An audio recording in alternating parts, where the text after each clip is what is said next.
Good day, everyone. Here I am again, being at home and handy. One of those little projects that I finished not too long ago, but I thought I'd show you in the garage. Where better place, I thought, than have a hanging dartboard. So I'm going to show you what it looks like, what I did, and how it works, how I built it. So the main thing you can see, I used 2x6s for the outside because I wanted the depth for the board. And then I put for structural, make it a little stronger, I would go on actual plywood. And if I'm not mistaken, that's 5/16. Then I put it on a pulley system that then just goes down to the wall. So you pull on it to bring it up and hook it on.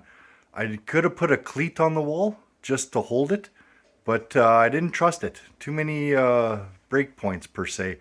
So instead I put in another spot with just a hook.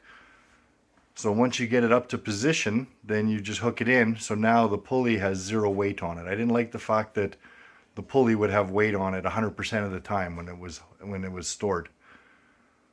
So I'll bring it down and we'll show you what we did. So to bring it down, all you got to do is unhook it. And now I got my hand on the rope here and just slowly let it out. Nice thing is it's not too heavy.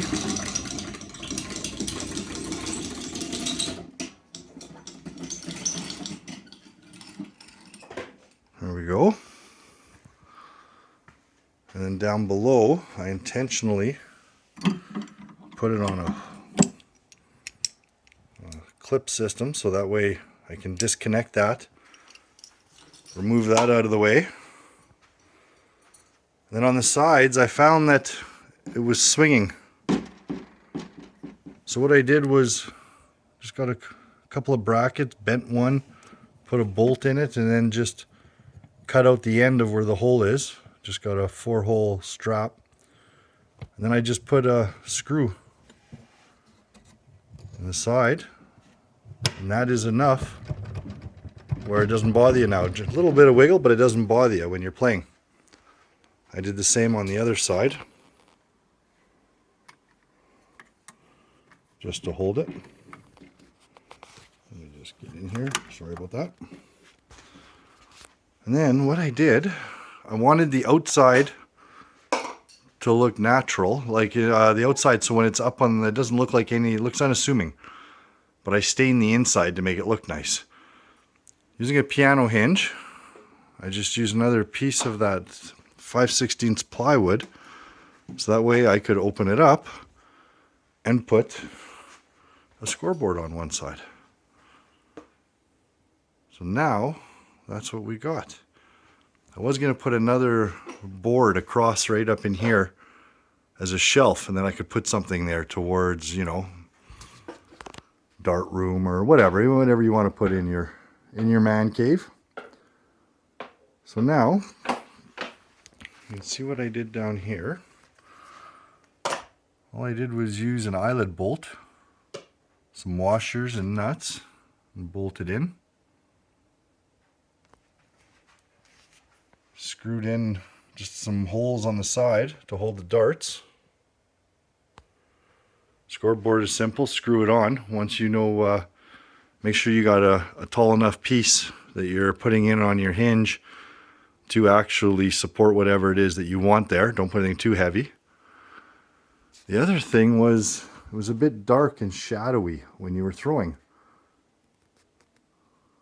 So then I also added a light. It's about a little LED light. Built a little box for it that's at an angle and screwed it up. Put a switch on underneath here. So now, when you're playing, it's nice and bright.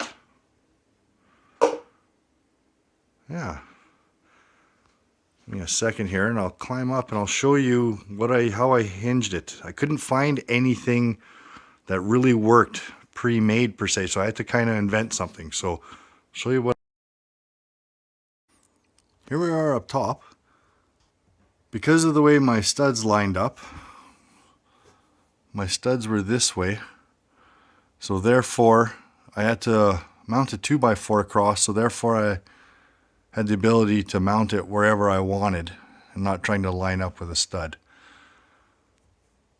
What I did was I got a fairly heavy duty L bracket, but it doesn't have to be too big, and then a carriage bolt, and then basically just a whole bunch of hardware.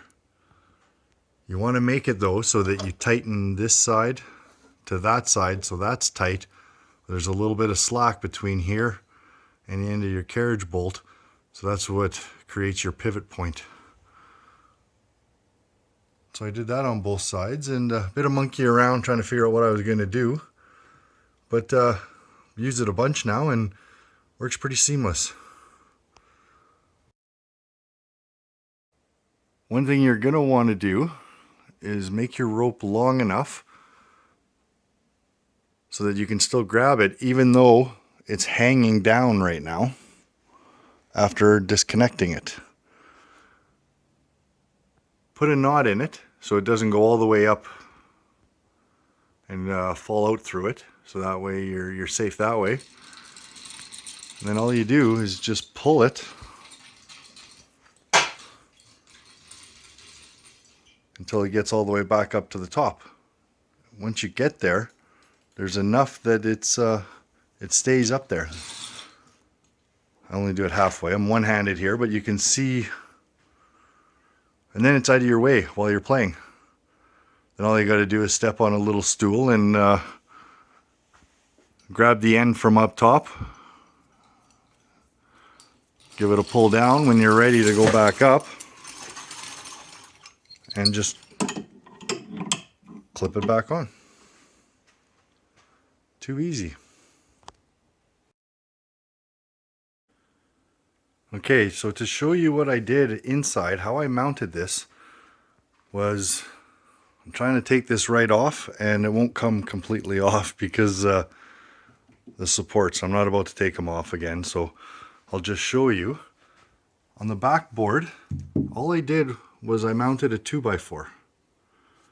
Mounted this on it, so put your center, because that's where the support is on the back of a dartboard, at the height you want it, and I mounted it to that, which is fine. But now the back of this, so like the face of it is quite a bit off. It's the height of a 2x4, or sorry, the width of a 2x4, and the width of this works out to about 4 inches.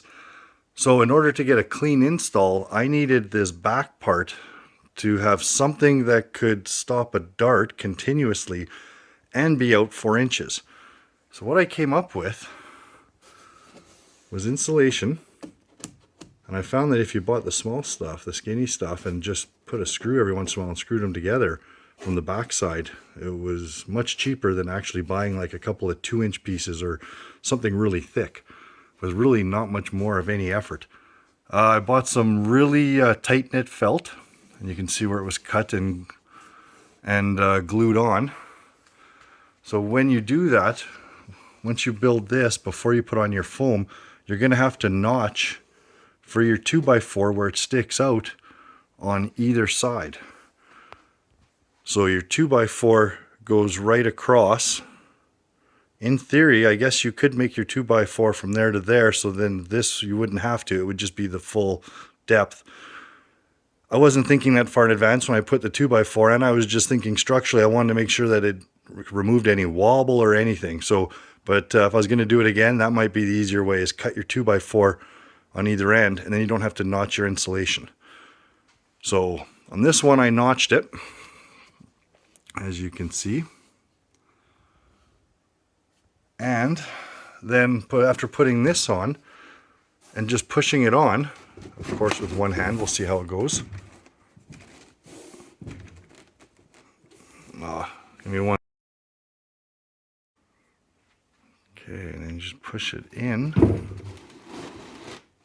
all the way around, and as long as you cut the hole to make it a snug fit, what I found is you're not worried about the board moving.